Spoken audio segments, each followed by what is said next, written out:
Chapter 5. A secret language.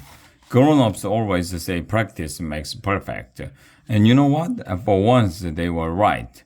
We practiced after school with Mr. Oat on Tuesday, Wednesday, and Thursday, and we were getting good. We hardly ever dropped our totals. Mr. Oat taught us how to run the bases and how to bunt. Andrea was the best bunter, of course. Can you teach us how to speed? I asked Mr. Oat. Baseball players speed all the time. Maybe tomorrow, said Mr. Oat. Today we need to learn how to slide. Oh, sliding is cool.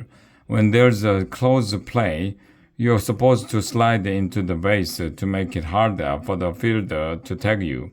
I don't want to get my pants dirty, said Neil. Yeah, agreed Emily. Dirt is dirty.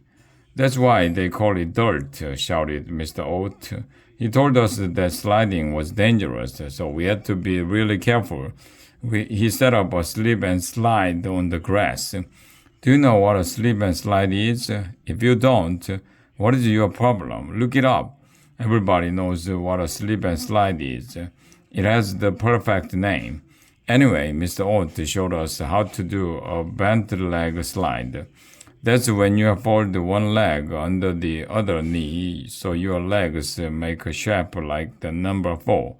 Then you slide on your butt and touch the base with your toe.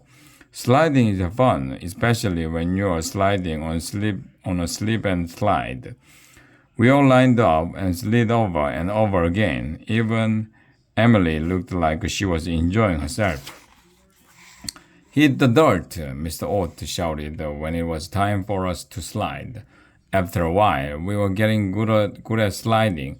Andrea was the best slider, of course. Okay, gather round, said Mr. Oat. Take a knee.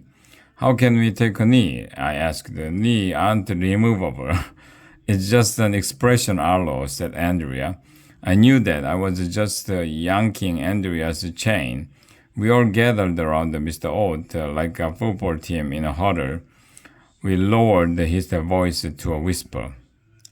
He lowered his voice to a whisper.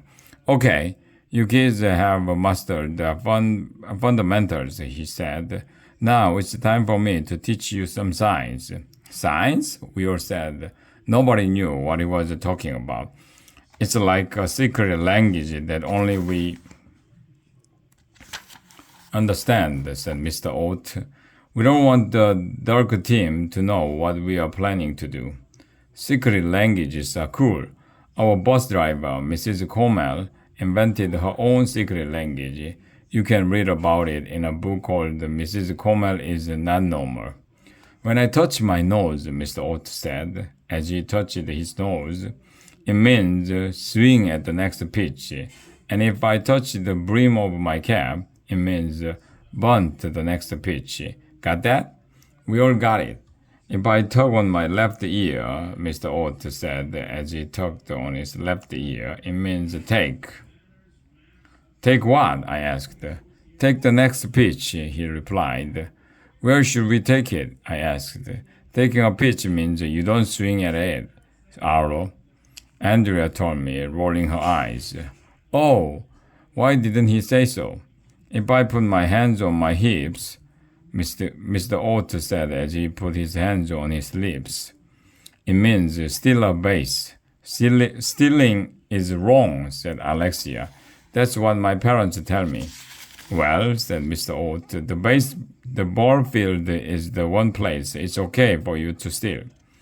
Cool. It's sort of like when your grandma gives you a horrible sweater for your birthday and you're supposed to say you like it. That's the one time it's okay for you to lie. If I fold my arms across my chest, Mr. Oat said as he folded his arms across his chest, it means go to the snack bar and get me a taco. Why do we need a sign for that? Asked Alexia. Who's the coach here, you or me? Said Mr. Oat. Just learn the signs, okay?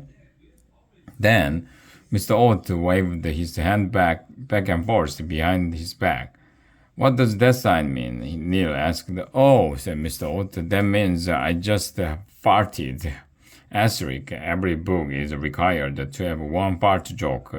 That's the law. Mr. Ott was going over some more signs when I happened to look over his shoulder. In the distance, in the trees next to the playground, I saw a person, or the face of a person anyway. Somebody was watching us. I couldn't even tell if it was a man or a woman.